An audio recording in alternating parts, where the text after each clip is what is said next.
Com uma internet boa, uma mensagem enviada pelo WhatsApp precisa apenas de milésimos de segundo para chegar ao seu destinatário, quase instantaneamente. Enquanto estou usando o meu telefone celular, as 5.000 pessoas que estão na minha lista de contatos do Facebook estão me vendo em tempo real. E se elas compartilharem o meu vídeo, as pessoas que estão nas listas de contato delas também vão me ver. Tudo muito fácil, muito prático e muito rápido. Essas novas tecnologias são fundamentais hoje para o desenvolvimento de uma redação. Na verdade, a gente não consegue visualizar hoje o fazer jornalismo sem o advento das novas tecnologias, principalmente as tecnologias de vídeo e a internet. Isso é uma faca de dois gumes. O primeiro que como a internet dá essa proximidade, a gente tem um tempo muito menor para produzir material, porque senão leva o furo. Outra emissora ou outro veículo jornalístico sai na frente. E outro ponto é a questão do olhar, porque como o jornalista ele recebe muita coisa pronta, o nosso olhar acaba ficando destreinado para enxergar algumas coisas, a gente acaba se acomodando como profissional.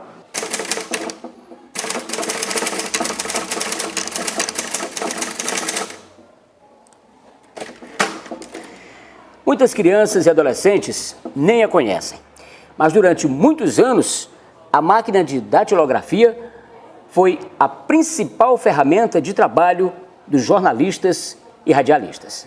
Dema de Oliveira trabalha no jornal O Progresso, o primeiro jornal impresso diário de Imperatriz. Um curso de datilografia que fez quando tinha 17 anos foi fundamental para garantir a vaga no emprego que mantém até hoje. Eu fiz esse curso ainda quando eu estudava num colégio católico, que era um diploma dos mais importantes na época. Então, eu comecei por aí, né? Depois eu trabalhei muito tempo também com contabilidade, que não tinha como, né? Que era pertinente ao curso que eu tinha feito, né? Então, tanto para a minha profissão inicial de contabilista, como agora no jornalismo, na crônica esportiva e policial, foi essencial esse meu curso de datilografia. Há 31 anos da imprensa, o William Marinho começou numa época onde, para checar a notícia, o repórter suava, andava de bicicleta, levando sempre um colega de trabalho na garupa. Era uma dificuldade, eu me lembro que no primeiro dia em que o Jornal Progresso passou a ser editado em offset, ele era gráfico, as letrinhas colocadas manualmente, por chumbo, né, e aí que era impressa. Saímos em Imperatriz, porque o Moreira Serra, que era o nosso editor, veio naquele período para transformar o jornal, nos pediu uma foto de um bandido, né, para estampar o primeiro offset do jornal, que a foto ficaria diferente, né, era uma foto mais visível como é hoje. E aí nós tivemos que andar essa cidade inteira de bicicleta, ele me carregando, porque ele sempre foi mais forte. Bom, vamos fotografar um bandido para a capa do jornal amanhã. E aí quando chegamos lá, esse bandido deu trabalho para ficar sério.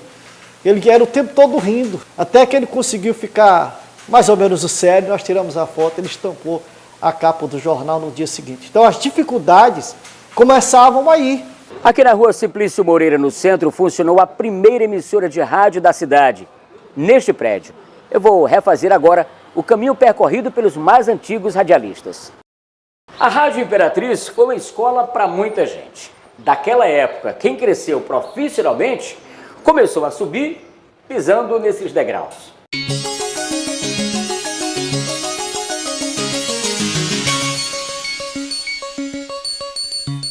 Nesta reportagem, mergulhamos na história. Você vai ouvir agora a primeira transmissão feita pela Rádio Imperatriz. Quem os cumprimenta é Moacir Espósito Ribeiro, diretor da Rádio Imperatriz Sociedade Limitada. O início de tudo, vamos dizer, um aprendizado. Apesar de já chegar na Rádio Imperatriz AM, oriundo de uma outra emissora AM, que é a emissora da cidade de Pedreiras, a primeira também lá da cidade, a Rádio Cultura de Pedreiras, uma experiência inicial, mas, vamos dizer, o know-how a gente alcançou com a Rádio Imperatriz AM em Imperatriz. Apresentador de TV, blogueiro e comentarista político, Paulo Negrão também começou no rádio. A vida profissional também foi marcada pelas dificuldades da época. Eu me lembro, inclusive, que para gravar, o nosso editor da época, aquele sistema Akai, que era aquele rolo de fita, fazia vários cortes para poder criar determinados efeitos no áudio que iria para o ar, fosse ele em vinheta, fosse em alguma frase que tivesse a necessidade de trabalhar um efeito. Então, tivemos alguma dificuldade, sim. As transmissões no rádio sempre foram mais ágeis e menos complicado do que na TV. Se para os radialistas era um desafio, imagine para quem começou a carreira na TV em tempos onde o improviso era fundamental. Eu, por exemplo, comecei a trabalhar em televisão em 1986, no século passado, na antiga TVE, a TV educativa, pertencente à Fundação Cultural Ernesto Geisel. Aliás, a TVE foi o tema do meu TCC, do trabalho de conclusão do curso de Comunicação Social, com habilitação em jornalismo. Então, as dificuldades técnicas, curso feito pela UFMA, naquela época eram muito grandes. O TP, por exemplo, não existia. A lauda ficava em cima da bancada e o apresentador ficava naquele efeito labigó, levantando e baixando a cabeça. Ao fim do jornal, você estava com o pescoço doído. Para resolver esse problema, o que eu fiz? Eu pegava a lauda, dobrava aqui ao meio e pedia para a cinegrafista do estúdio segurar a lauda aqui ao lado do TP.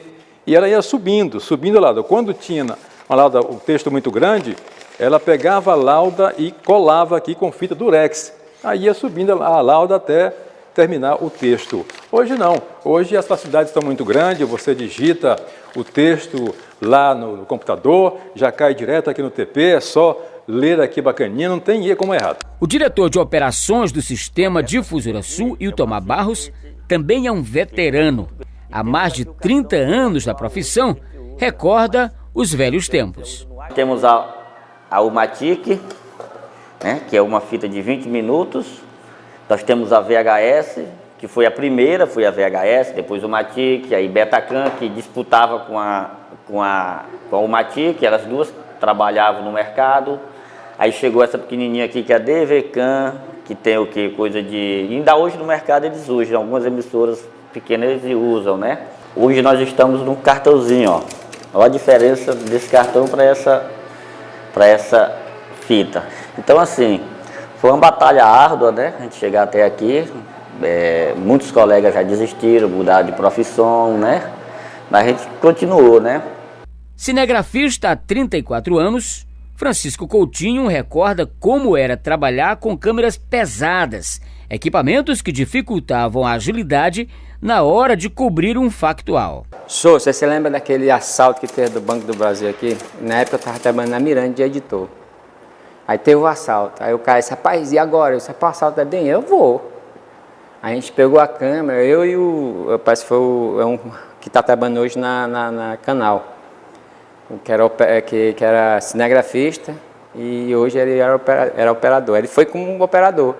Aí eu saí correndo com a câmera, companheiro. Aí saímos. Na hora que eu cheguei lá, sei que o cabo enrolou nas pernas. Sua queda foi feia, mas a câmera não caiu não. Eu segurei, rasguei isso aqui. Mas foi a sorte, né? Porque se eu tivesse ido lá que não tinha ninguém filmando, acho que os caras tinham feito alguma besteira, entendeu? Desafio também era guardar tudo que era produzido. Margarete Valente foi arquivista por quase 20 anos e sabe muito bem o que era isso. Nossa, era muito antigo. A gente tinha que rodar aquela fita todinha para você encontrar um material lá na frente. Hoje em dia não, com um clique você já procura, basta digitalizar uma letra, uma palavra, o computador já busca o arquivo. Naquela época não, era mais difícil. De Umatic, né, passou para VHS, DVD. Então esses arquivos, o Paulinho, o Coutinho, o Nonato, o Remy, muitos deles selecionavam as matérias e eu ficava na responsabilidade só de digitalizar e na hora que eles precisassem, pegar esse arquivo para eles. As novas tecnologias ajudam a manter reportagens como esta que você acabou de ver em arquivos que já não usam mais tanto espaço. Tudo é depositado em HDs, pequeno equipamento com grande capacidade de armazenamento, para servir futuramente na produção de novas matérias, novas reportagens. Quanto a nós, jornalistas, radialistas, repórteres e blogueiros, que vivemos a profissão como uma vocação e colocamos a alma naquilo que fazemos para fazer sempre melhor, a gente quer apenas um espaço na mente e no coração dos leitores, ouvintes e telespectadores. Isso nos manterá vivos, mesmo depois que a morte nos levar.